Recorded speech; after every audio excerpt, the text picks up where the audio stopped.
Bonsoir et bienvenue dans les rendez-vous de l'info. Comme chaque fin de semaine, nous parlons de l'actualité à Mayotte, celle qui s'est produite durant les jours précédents. Cette semaine, que s'est-il passé chez nous? Je vous propose de le découvrir dans les 50 minutes qui viennent en compagnie de mon invité.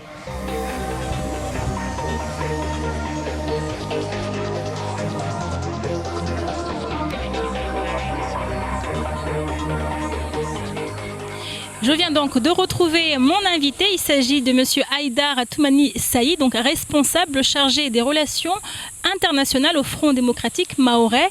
Bonjour Haïdar. Bonjour Aminati. Comment allez-vous? Je vais très bien, Dieu merci. Donc on vient de vous qualifier comme le responsable chargé des relations internationales au Front démocratique mahorais. Qu'est-ce que c'est que le Front démocratique? Alors, le Front démocratique est un parti politique qui a été créé en tout début des années 80. Dans l'objectif, c'est de maintenir la flamme pour l'intégrité de territoire comorien. D'accord. Puisque les Comores sont indépendants, unilatéralement le 12 novembre 1975, et que l'ONU a reconnu les 4 îles. D'accord, on y reviendra tout à l'heure pendant l'émission. Donc nous, comme d'habitude, on tourne cette émission en extérieur. Nous sommes ici dans un lieu magique, on va dire. Vous pouvez nous dire où nous sommes et pourquoi vous nous avez emmenés ici à Haïdar? Alors, nous sommes à Gombani Beach. C'est un lieu où le Front démocratique a l'habitude de se réunir. Et c'est un lieu tenu par un camarade enseignant qui exerce actuellement hors du territoire. Donc j'ai préféré vous faire venir ici pour pouvoir m'inspirer davantage. Voilà. On est en fait dans votre fief et donc pour vous, ça sera plus simple de vous exprimer sur l'actualité.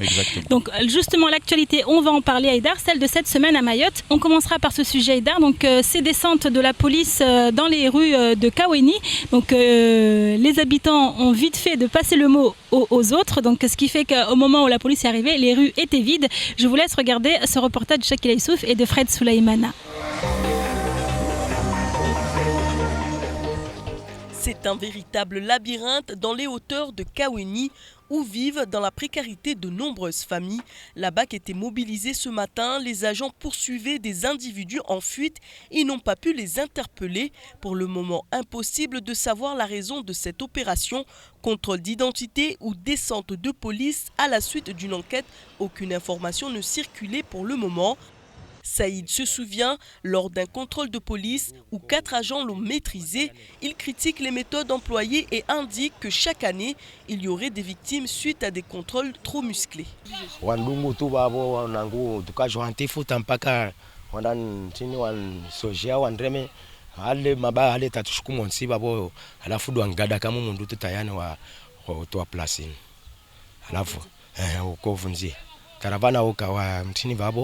wadzao to ntini babo to bamnenda to hasho ntini babo tana ditso la kala placini ballo ta dictera bonenda hole alafu eto akahala bane katso shwaya na ntini taravani ne boika problem hali mor maingu hali wamni système soit fin qui est shile taravani.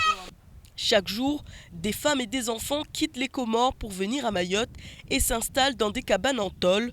Les conditions de vie sont très vite intenables et avec la saison des pluies qui s'installe, cela ne va pas s'améliorer. Les autorités restent quotidiennement sollicitées et sont parfois amenées à poursuivre des personnes jusqu'au cœur des bidonvilles. On vient de le voir dans le reportage Haïdar, des contrôles musclés. Qu'est-ce que vous en pensez? Quelle réaction ça suscite chez vous? D'abord, je suis indigné parce que avant qu'ils soient soi-disant des clandestins, c'est des êtres humains. Et tout être humain a des droits. Il y a aussi le respect des droits. Aujourd'hui, rien n'empêche les contrôles, mais il faut les faire d'une manière dans le respect de droit. Et c'est vrai, je suis à la fois indigné par les propos de ce monsieur, parce que c'est vrai que dans ces contrôles-là, on oublie tout. C'est-à-dire on oublie tout. On oublie tout, on oublie, comme je l'ai dit, que ce sont des êtres humains. N'oubliez pas qu'il y a quelques années de cela, il y a eu des décès du côté de Doujani. Et pire encore, dans les campagnes, il y en a qui sont même tombés dans des... comment dirais-je, au niveau des caniveaux ou autres, et qui tombent infirmes. Donc pour moi, c'est indigne. La police peut faire ses contrôles, mais dans le respect des règles, sans trop faire de mal aux gens. Voilà. On l'a vu dans le reportage, justement, la question s'est posée de savoir s'il s'agissait d'une descente suite à une enquête ou alors s'il s'agissait de simples contrôles d'identité. Mais d'après vous, si ce sont des contrôles d'identité, c'est légitime peut-être que la police, si les gens essayent de fuir, on imagine non, quoi qu'il en soit, peut tourner en fait. Quoi qu'il en soit, en fait, les gens sont excédés, ils savent à peu près ce qui va leur arriver. Même s'ils se présentent en disant que je suis un tel et que j'ai oublié mes papiers. Vous pensez que les gens le font ça, se présenter d'eux-mêmes et disent... Ceux qui sont en règle. Oui. Vous savez, j'ai eu ce cas-là il y a 3 ans de cela.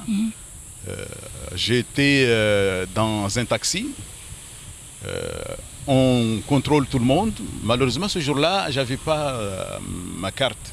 Et comme je devais aller chercher ma fille à l'aéroport, et ils m'ont fait descendre. Moi, je leur ai dit, je me suis présenté devant eux qui j'étais. Et malheureusement, ils ne voulaient rien entendre. Donc, et qu'est-ce qui s'est passé après ? Il a fallu que je leur dise, écoutez, si vous ne voulez pas me comprendre, je vous demande d'appeler un tel, ainsi qu'un tel, à la fois à la préf et à la fois au parquet. Vous saurez qui je suis. Donc, à partir de là, ils ont contacté la personne que je leur ai indiquée au parquet. Et c'est cette personne-là qui leur disait, attendez, c'est un de nos agents qui... mais après, ils ne peuvent pas deviner non plus, quelque part. Donc, si les contrôles sont faits pour ça, si on n'a pas nos papiers sur nous... je reconnais, mais il y a aussi la manière. Oui, il y a aussi la manière. Là-dessus, on est d'accord. Voilà. Vous, ce que vous pointez du doigt, clairement, c'est la manière dont les choses sont faites. Exactement.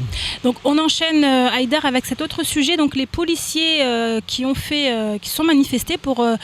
montrer leur mécontentement. C'était jeudi, dans la journée de jeudi, au commissariat de Mamoudzou. Je vous laisse regarder l'analyse qu'on a faite, Kama, dans le Faux Journal. Sous la pluie, nos policiers hier étaient fermes, en civil. Ah oui. Franchement, en civil, ils avaient l'air de rien. Non mais sérieux. Parce que c'est quoi une grève de policiers? C'est pas une grève, c'est une manif. Oui, c'est ça, on se demandait, rassemblement. Mais un policier qui grève, mais c'est quoi ce truc? Mais les mecs, ils étaient là, tu sais. En fait, c'est une grève de policiers, c'est comme un mec qui fait la grève de la faim, quoi. Il n'y a pas de suspense, et là, tout le monde le passe comme un cloudon, les regarde, personne ne lui donne même pas une pièce. Ils sont là pendant une semaine, c'est le jour où il va mourir, le grève de faim. Quand... Ah merde, c'était un mec qui était à la grève de la faim? Ouais, personne ne s'occupe. Donc ils étaient là sous la pluie avec des parasols qu'ils ont achetés chez les vendeurs à la sauvette, attention. Parce que eux, d'habitude, ils n'ont pas de parapluie. Donc non, mais oui, les mecs, hier, ils étaient... 5 € le parapluie. Ouais, exactement, 5 €, s'il vous plaît, monsieur le policier, vous allez être en grève aujourd'hui, donc vous aurez besoin de regarder les averses et tout le bordel. Donc ils étaient là, ouais. Ils attendaient. Et regardez les baleines. Mais vous attendez quoi là? Les mecs, vous êtes en grève là? Parce que nous on voulait du suspense. D'habitude, c'est eux qu'on envoie pour nous bousculer, nous foutre un peu de lacrymogène et tout le bordel. Mais hier, franchement, j'ai dit à des collègues, venez, on va les pousser. Mais je dis, mais ils font rien. Ils nous excitent même pas. Ils étaient là. Après, ils sont entrés, on leur a dit, ouais, vous aurez un nouveau commissariat. Attention. Vous aurez un nouveau commissariat, donc s'il vous plaît, retournez au boulot. Parce qu'il y a des choses à faire, il y a de la pluie partout et voilà. Vous allez avoir des problèmes. Une petite note d'humour comme d'habitude dans cette émission. Je vous laisse désormais regarder le sujet de Camille Leca et d'Abbas Alidi concernant ce sujet. Nous demandons que les directions fassent le nécessaire et qu'ils remontent ça. Ce n'est pas la pluie battante qui allait décourager ces policiers, bien décidés à faire entendre leur voix. Une trentaine d'entre eux se sont réunis ce midi et ont ainsi répondu présent à l'appel à mobilisation nationale lancé par le syndicat Alliance en octobre dernier. Nous sommes solidaires à nos collègues qui sont en métropole pour la dénonciation du port du Rio, la baisse du pouvoir d'achat, la stigmatisation de tous les policiers, la dénonciation du nouveau code déontologique. Mais si tous les policiers du territoire font face à un lot de problèmes communs, il y a des revendications spécifiques à Mayotte. Trop souvent, les textes régissant la profession ne sont pas bien appliqués dans notre département. C'est que les collègues sous contrat ne bénéficient pas de l'indexation alors que les textes le prévoient. Il y a un circulaire de Mme Lebranchi qui prévoit que les collègues doivent bénéficier de l'indexation. Les locaux doivent bénéficier le congé bonifié, ils ne bénéficient pas. On nous dit que ça va être reporté jusqu'en 2017. Il y a les allocations familiales, on est tous de la police, on doit toucher les mêmes allocations familiales et doit être pris par notre administration. Autre point qui fâche les policiers mahorais, la reconnaissance de leur ancienneté. Leurs années d'exercice avant 2004 ne sont toujours pas comptabilisées par l'administration. Pour l'heure, s'ils ont bien exprimé leurs revendications aujourd'hui, reste à savoir si elles seront entendues par leur direction. Des policiers qui suivent un mouvement lancé au niveau national pour dénoncer leurs conditions de travail, ça vous choque ? Non. En fait, tout corps de métier doivent se battre pour le respect de leurs droits. Mais c'est vrai que des policiers qui font grève, c'est rare. Ils n'ont pas parlé de grève, ils ont manifesté. Non, peu importe. Peu importe. On est sur la forme. Moi, je dirais plutôt un droit de retrait. Ouais. Mais parler... mais quoi qu'il en soit, il est évident que à l'heure actuelle, il y a trop de textes qui sortent et dont on ignore tout. Et très souvent, ceux qui sont censés faire respecter, ils ne se retrouvent plus. Donc, je trouve normal qu'il fasse un mouvement d'humeur pour montrer qu'effectivement, même si le mouvement est lancé au niveau national, Mayotte est concerné par cette situation, tout comme le reste des territoires. Voilà. Donc des conditions de travail difficiles, ça vous le comprenez ? Je comprends très bien, parce que c'est vrai que je ne connais pas trop leur local, mais j'ai des échos que dans des bureaux, ils se retrouvent à 10 à 4, donc c'est évident. Moi, à leur place, je ferais pareil. Surtout que l'on sait qu'ici à Mayotte, les policiers ont beaucoup à faire. Le terrain est quand même assez difficile, on l'imagine, pour eux. Ben donc, oui, c'est un métier qui nécessite beaucoup de moyens, à la fois véhicules ou autres.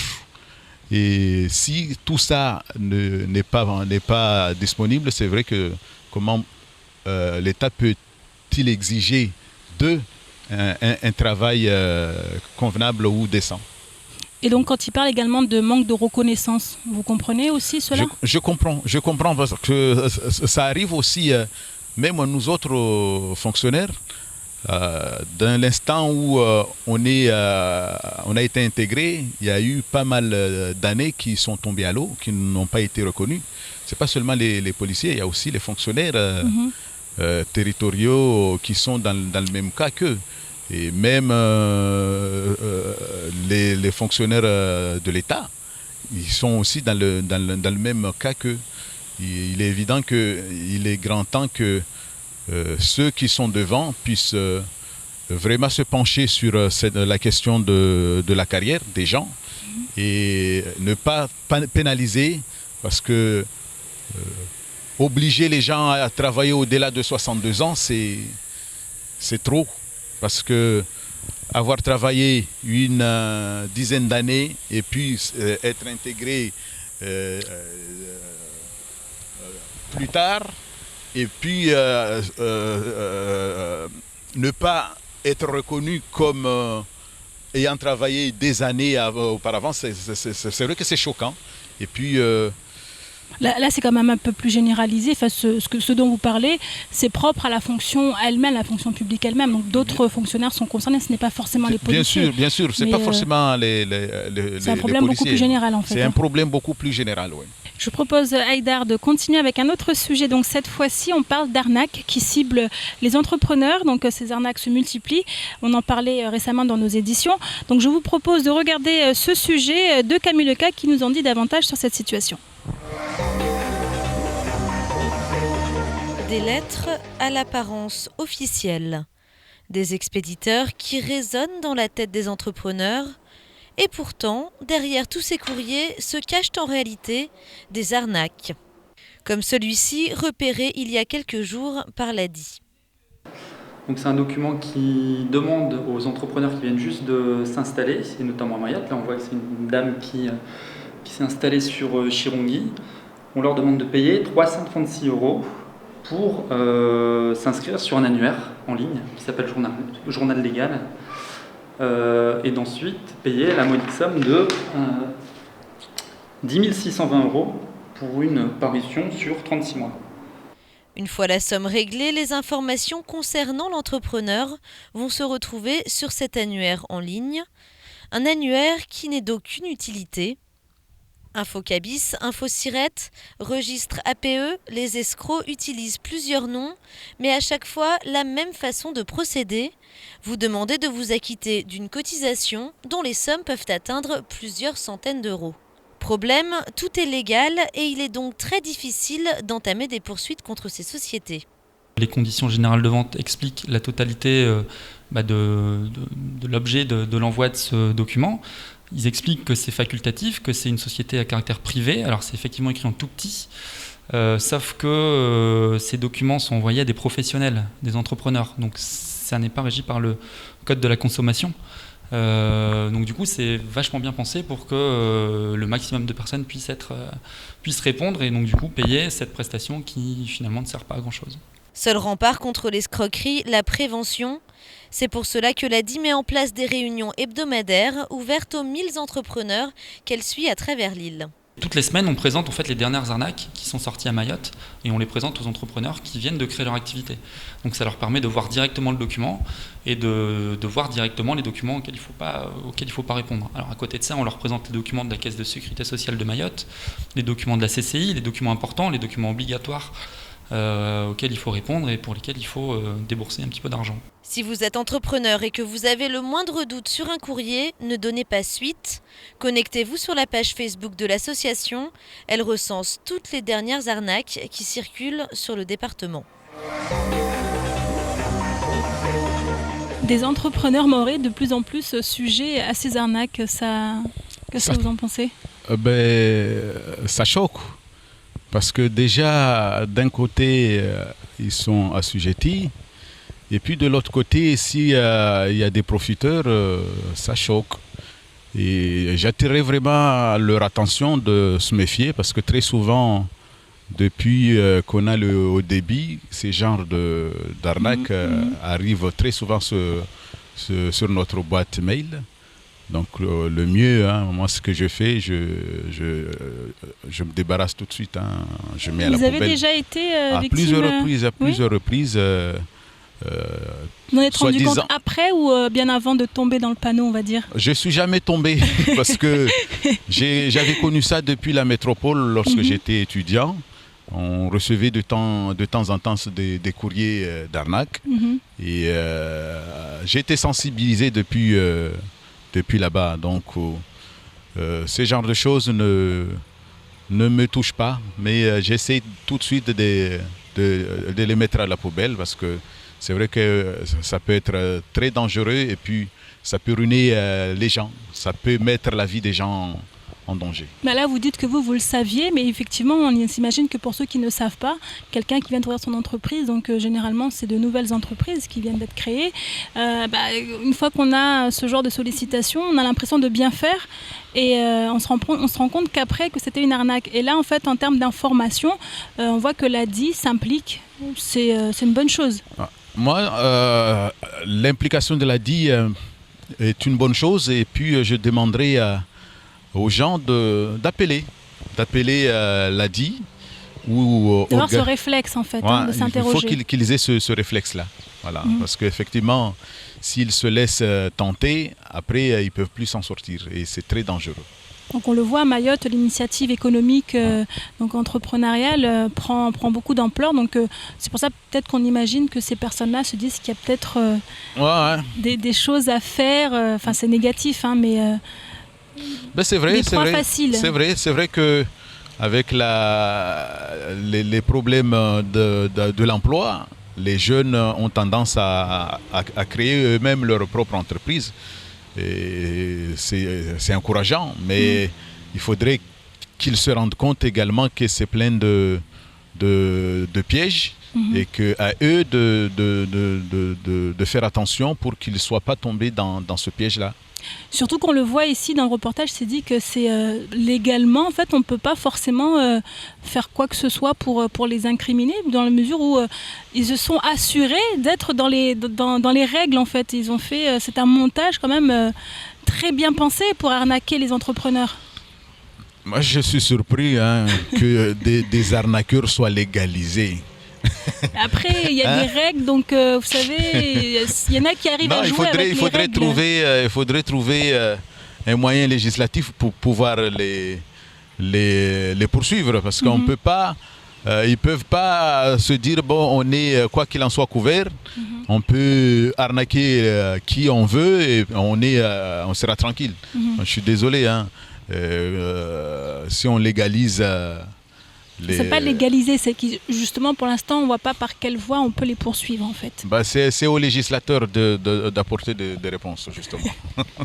Donc on va continuer à parler d'actualité Haïder avec toujours la saison des pluies qui s'annonce et qui a franchement commencé, provoque aussi des dégâts matériels, notamment à l'école annexe de Mamoudzou, donc un dégât des eaux qui a provoqué des remontées de boue dans les classes qui ont nécessité l'évacuation des enfants. Donc vous, qu'est-ce que vous en pensez de ce genre de situation ? Alors, ça c'est ce genre de choses qui arrivent très souvent quand on est élu, c'est de pouvoir prévoir. Parce que très souvent, on réagit quand c'est trop tard. Et malheureusement, c'est les enfants qui sont pris en otage. Il y aurait pu y avoir un danger. Je pense que je vais attirer l'attention de tous les élus municipaux, que il n'y a pas que les écoles qui doivent être entretenues, il y a aussi les caniveaux. Il ne faut pas attendre que ça soit trop tard et puis venir à un médecin après la mort. On rentre dans une période critique là, avec la saison des pluies. Voilà. Et c'est vrai qu'on a eu en début de cette année une très forte pluie qui avait surpris tout le monde et qui a causé pas mal de dégâts.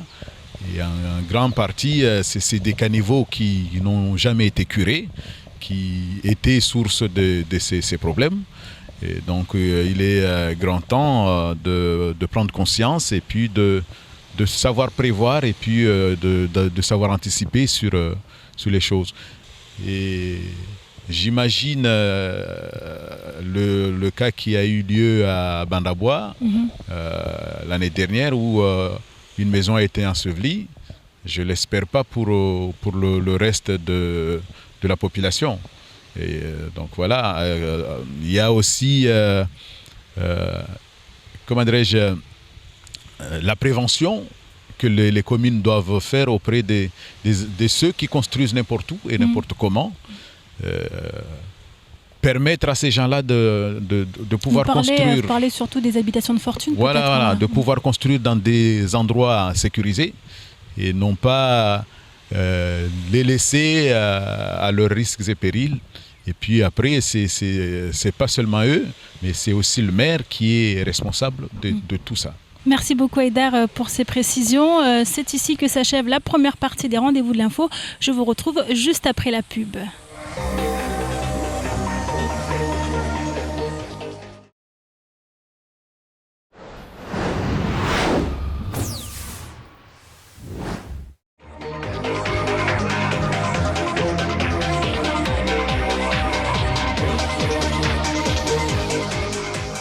Nous sommes de retour dans la deuxième partie des rendez-vous de l'info. Je suis toujours avec mon invité, Haïdar Atoumani Saïd. Haïdar, nous sommes toujours sur ce lieu. Quel est-il? Magique. Donc du côté de Ngombani Beach. Autre sujet d'actualité, Haïdar, cet accident survenu sur la rocade de Mtsapéré. En ce moment, nous sommes en pleine saison des pluies, donc il faut être très vigilant puisque avec la pluie, les dérapages sont fréquents, comme vous pouvez le constater dans ce reportage d'Abi Saïdadinani et d'Abbas Alidi. La circulation était bloquée, les gouttes de pluie arrivant, la patience de ce conducteur aura été mise à rude épreuve. Il prenait la direction de Mamoudzou et voulait probablement entrer à Mtsapéré. Problème, il ne regarde pas de l'autre côté de la chaussée. Il décide de faire demi-tour en plein milieu de la route. Le conducteur percute un scooter. 2 personnes sont touchées. Pour le jeune conducteur du scooter, les blessures sont légères. En revanche, sa jeune passagère a été emmenée d'urgence à l'hôpital. Sa jambe est fracturée. Il voulait rentrer ici là pour quitter l'embouteillage. Après, il y avait un monsieur, il avait amené un scoot avec sa copine. Il était en train de passer. Après, le monsieur, il a rentré, il a ramené jusqu'à là. Il a traîné sur la route jusqu'à ici, monsieur. Après, le monsieur, il s'est enfui en fait. Il est parti vers Mtsapéré et les gens qui l'ont essayé de l'attraper, ils n'ont pas pu l'attraper. Après, le monsieur, il s'est enfui quoi. Le conducteur s'est donc enfui. La police municipale sur place tentera de rattraper l'individu en vain. Pendant ce temps, les riverains accourent pour protéger les victimes, le temps que les premiers soins soient effectués. Le temps se dégrade en effet rapidement.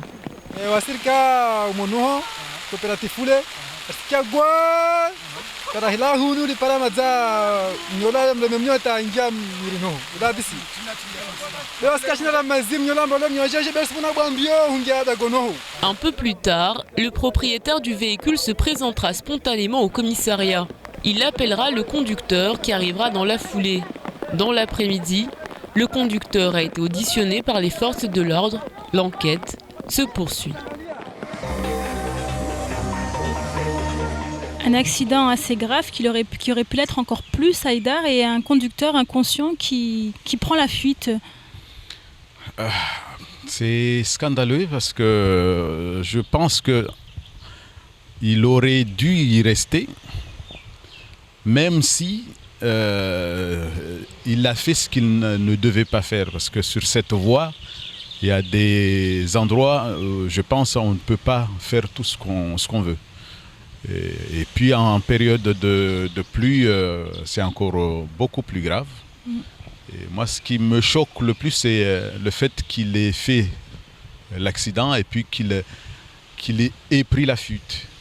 Et s'il y avait eu un mort, il aurait dit quoi, hein?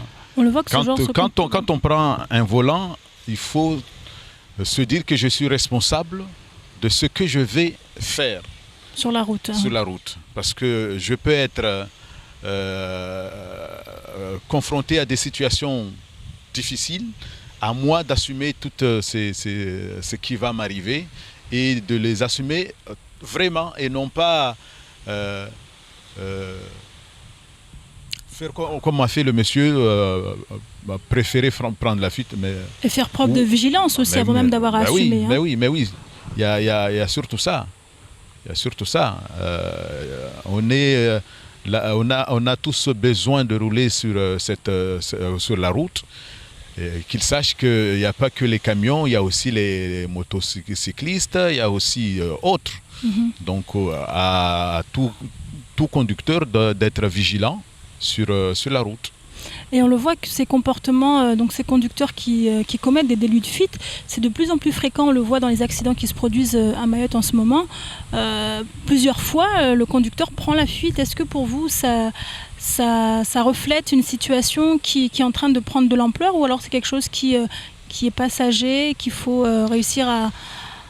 Moi, je pense qu'il faudrait vraiment mener une réflexion, parce qu'on a vu le cas à plusieurs reprises, la petite fille qui se fait écraser à Tsunzu, une autre qui se fait renverser dans le sud ou dans le nord, là, celui-là qui se fait renverser, et puis ces personnes-là, on ne les retrouve jamais. Il faudrait que les autorités concernées puissent vraiment pousser beaucoup plus loin les enquêtes pour qu'on puisse retrouver les coupables. Parce que c'est vrai, celui-là, on a pu retrouver le propriétaire du véhicule, mais en même temps, je souhaiterais que dans des villes où à forte fréquence, qu'il y ait des caméras. Au moins, on saura qui est passé à telle heure. Ces genres de délits ne s'arrêteront si on s'y met vraiment. Mais parce que pour moi, ça fait partie des actes de délinquance.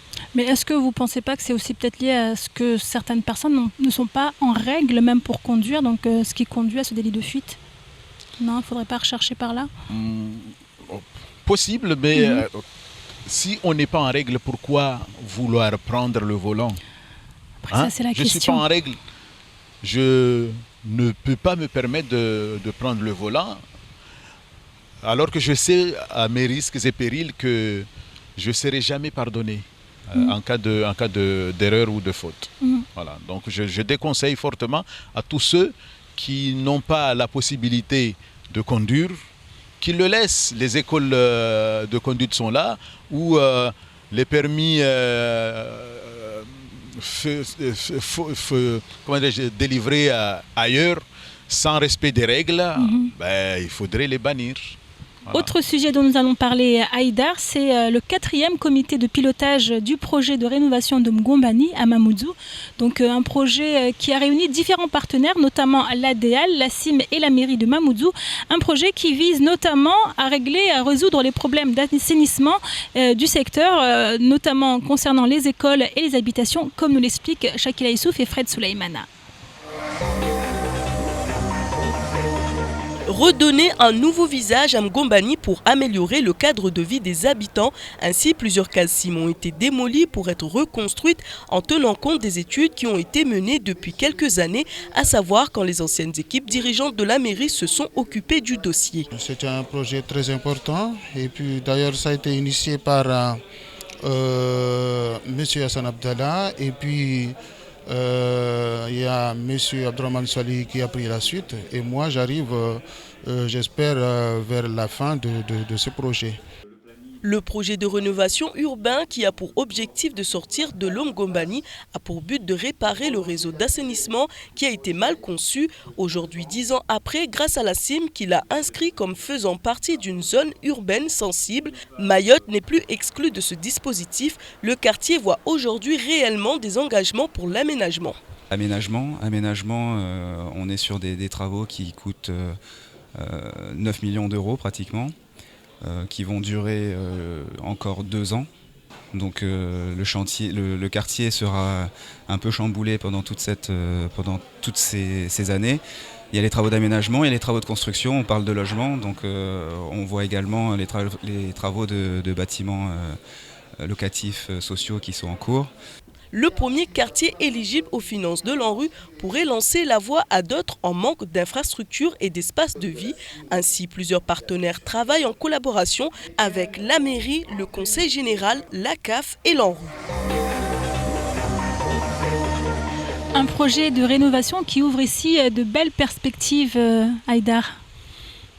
En quelque sorte, oui, parce que c'est vrai que Mgombani, depuis sa création jusqu'à nos jours, à chaque période de très forte pluie, la population avait toujours le pied dans l'eau. c'est invivable. Donc il était temps qu'une vraie étude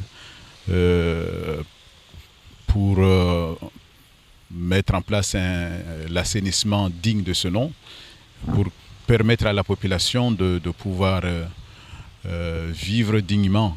Je dirais qu'il faudrait pas seulement rester sur Mgombani, d'autres communes de l'île sont concernées. Moi je prends par exemple mon petit village de Mlia où la pluie du mois de mars a quasiment inondé tout le village. Vous parlez de la tempête Hélène, hein? Voilà, de la tempête Hélène qui a quasiment inondé le village. Malheureusement, la pluie est partie. On va rester encore une fois sous les eaux, puisqu'il y a eu des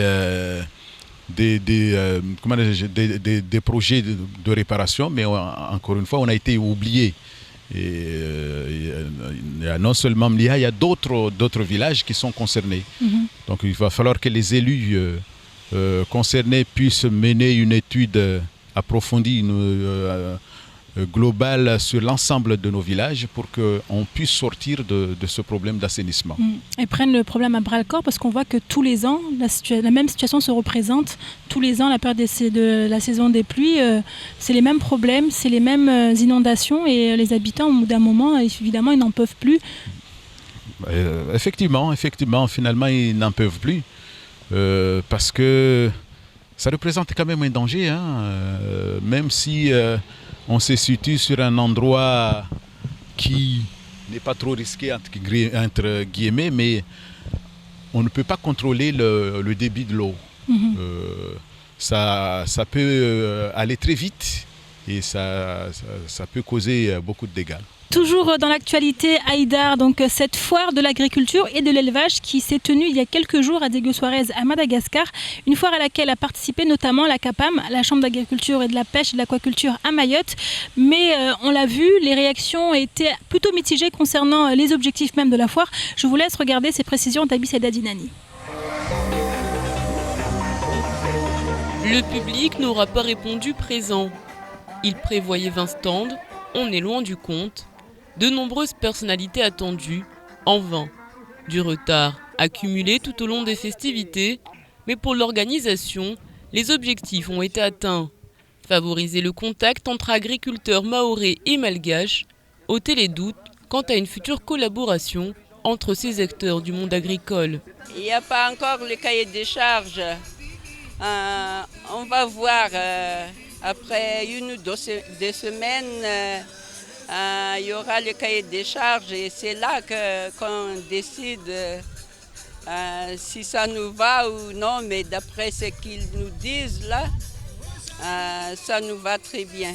La coopération régionale a du mal à trouver son équilibre. Les difficultés sont là, mais elles sont désormais identifiées. Les difficultés se résident au niveau même des avantages, de l'allègement accordé aux acteurs mahorais. Quand ils vont investir dans la région Diana, qu'est-ce qu'ils ont gagné comme avantage en termes de dédouanement, d'allègement aux frais au niveau de douane malgache. Là, on est toujours en négociation sans avoir eu très clair dans le cadre des coopérations. Depuis quelques jours, les réunions se sont enchaînées entre les techniciens du Conseil général, de la région et du patron de Greenfish. Elles doivent permettre la signature rapide d'une nouvelle convention, une convention opérationnelle. Il y a deux volets. Il y a cette partie-là qui est purement juridique institutionnelle. C'était de motiver les partenaires ici, parce que la coopération n'est valable que dans les deux sens, où il y a un partenaire de Mayotte et de Madagascar. Donc c'était très important de sensibiliser mes partenaires ici sur les cahiers de charges et le projet lui-même Greenfish. Donc ensuite, les partenaires institutionnels, la région d'ici et le Conseil général de Mayotte. Donc ce côté-là, je peux dire c'est un succès. On repartira certainement dans quelques jours avec un autre regard de la coopération et des actions concrètes qui permettent de valider concrètement la mise en place de notre projet ici et peut-être de travailler réellement sur des productions. La grande question aujourd'hui est de savoir si le département sera en mesure de suivre le calendrier qui devra être rapidement défini. D'ici à mars 2015, le fondateur de Greenfish saura s'il a réussi son pari ou non. Une foire qui n'a pas forcément enchanté les participants. Ça me surprend pas. Peut-être que au niveau de Mayotte, la Chambre de l'agriculture n'a pas fait l'analyse avant de se lancer là-bas. Ou bien qu'est-ce qu'il attendait vraiment? Parce que je pense que la plus grande des choses, c'est de pouvoir former les agriculteurs ici, leur permettre leur installation. Et puis, nous, ce que nous voulons dans ces genres de coopération, c'est de pouvoir baisser les prix des produits. J'ai tenté il y a un mois de cela de faire entrer de la viande de Mada. À quel titre? Privé, professionnel? Non, personnellement, parce que j'en ai mangé là-bas. Je pense que je pouvais faire manger aussi à ma famille. Je n'ai pas réussi parce que tout simplement, il y a eu plusieurs choses qui n'ont pas été mises en place et qui permettraient à un Maoré de pouvoir faire rentrer de la viande. Vous parlez des contraintes administratives. Voilà. Parce qu'une fois sur place là-bas, on t'envoie dans des bureaux, mais quand tu es au bureau, dans ces pays-là, on vous demande beaucoup plus de faire parler votre poche qu'autre chose. Hein. Et c'est malheureux. Donc il va falloir que... Donc ce genre de coopération devrait justement pouvoir régler ce genre de problème. Exactement. Il faudrait qu'il se penche là-dessus et qu'on puisse pouvoir manger de la viande fraîche qu'ils viennent d'à côté, hein, de Madagascar ou de Tanzanie, au lieu de nous faire manger des trucs très frais et qui nous rendent malades. Voilà. Donc, on a l'impression que cette coopération régionale, on en parle depuis très longtemps, mais ça a du mal à prendre. Selon vous, ça peut être dû à quoi? En fait, j'ai mis des doutes. Est-ce que réellement on veut une coopération sincère? Si oui, gagnant-gagnant. Voilà. Si oui, quel arsenal législatif on a mis en place pour permettre cette coopération? Parce que depuis des années, on entend parler de cette coopération, mais on ne voit pas de retombées au niveau de Mayotte. C'est ça ce qui est grave. Et chaque année, il y a de plus en plus d'échanges qu'il y a, même au niveau du Conseil général ici. Ils baissent les subventions au niveau des associations pour aider les gamins. Ils privilégient les associations qui font de la coopération, mais on ne voit pas de retombées. Pour ça que Mayotte ne gagne pas suffisamment dans cette coopération régionale. Pas du tout. Vaut mieux qu'on se concentre sur les vrais problèmes qu'il y a chez nous, que plus tard, on puisse à la fois crier sur les législateurs pour qu'ils puissent nous pondre des textes qui permettront aux Maorés de pouvoir réellement ester de cette coopération. Voilà. D'accord. Donc vous, concrètement, ici, cette foire n'avait pas forcément lieu d'être? Il n'avait pas lieu d'être. Hein. C'est des gens qui sont partis en promenade. Hein. Voilà. Il faut dire les mots. Hein. C'est vous qui le dites, Haïdar. Oui, c'est moi qui le dis. Donc on va continuer, Haïdar, à parler de l'actualité, mais celle qui vous concerne. Donc on vous a qualifié au début de responsable chargé des relations internationales au Front démocratique mahorais. En quoi cela consiste-t-il? Alors, disons que le Front démocratique, depuis sa création, avait eu des contacts au niveau international et puis ça s'est estompé par les répressions économiques qu'ont subi nos aînés. Mais depuis 2009, on a relancé les coopérations, les relations au niveau international. Dans un premier temps, on travaille avec nos camarades de l'outre-mer, qu'ils soient de l'océan Atlantique, la Martinique, la Guyane, la Guadeloupe, même la Réunion à côté avec nos amis de la nation Réunion, mais aussi au Pacifique. J'ai ce rôle-là d'entretenir des relations et de demander conseil auprès de ceux qui sont aguerris dans le combat. D'accord. Quel combat justement? Pourquoi combat? Enfin, quelle est la cause du Front démocratique mahorais? C'est l'émancipation de Mayotte, parce que certes Mayotte est encore occupée par la France, illégalement, je précise bien. Et c'est-à-dire que vous remettez en cause Mayotte française? C'est pas que je remets en cause, même l'ONU remet en cause la présence de la France à Mayotte. Je l'ai dit en introduction, le 12 novembre 1975, l'ONU a déclaré l'indépendance des Comores avec 4 îles. Donc depuis, il y a eu pas mal de condamnations, mais la France fait fi et fait semblant de ne pas les entendre. Et s'assoit même sur ses propres règles, ce qui fait que tant qu'on est sous asservissement, nous pensons que nous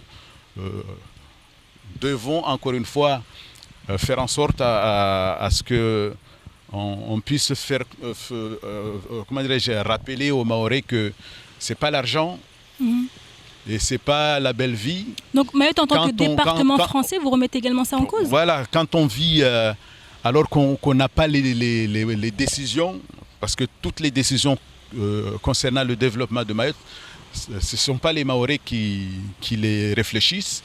Ça tombe toujours de Paris. On a vu avec le pacte de la départementalisation, malgré qu'il y ait eu des amendements, la droite sarkozyste. Mais les Mahorais ont voté en 2009. Oui, mais aujourd'hui, ils voient les conséquences. Ils voient les conséquences avec les taxes qui tombent. Et ça ne va pas s'arrêter là. Il y a d'autres taxes aussi qui vont venir. Si je me rappelle, le traité de cession disait bien que la terre mahoraise va jusqu'aux dernières vagues. Est-ce que c'est le cas aujourd'hui?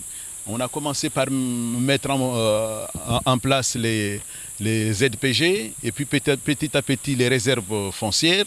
Et puis là, avec les taxes foncières, ceux qui ne pourront pas payer leurs taxes vont se faire, comment dirais-je, vont voir leur parcelle récupérer également. Tout ce que vous dites là, Haïdar, ça a déjà été soulevé à maintes reprises par des élus, par des habitants, mais peu d'entre eux ont remis en cause justement l'appartenance de Mayotte à la France. Donc vous voulez carrément que Mayotte ne soit plus française et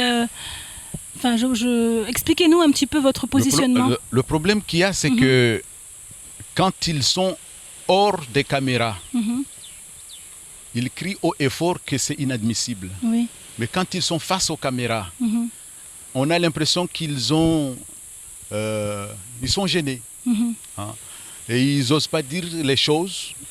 Ou bien donc ils ont honte. Vous dites ils ont haut, honte. Ce que beaucoup Voilà, disent ils ont tout honte bas. de dire que trop c'est trop et que on a envie de pouvoir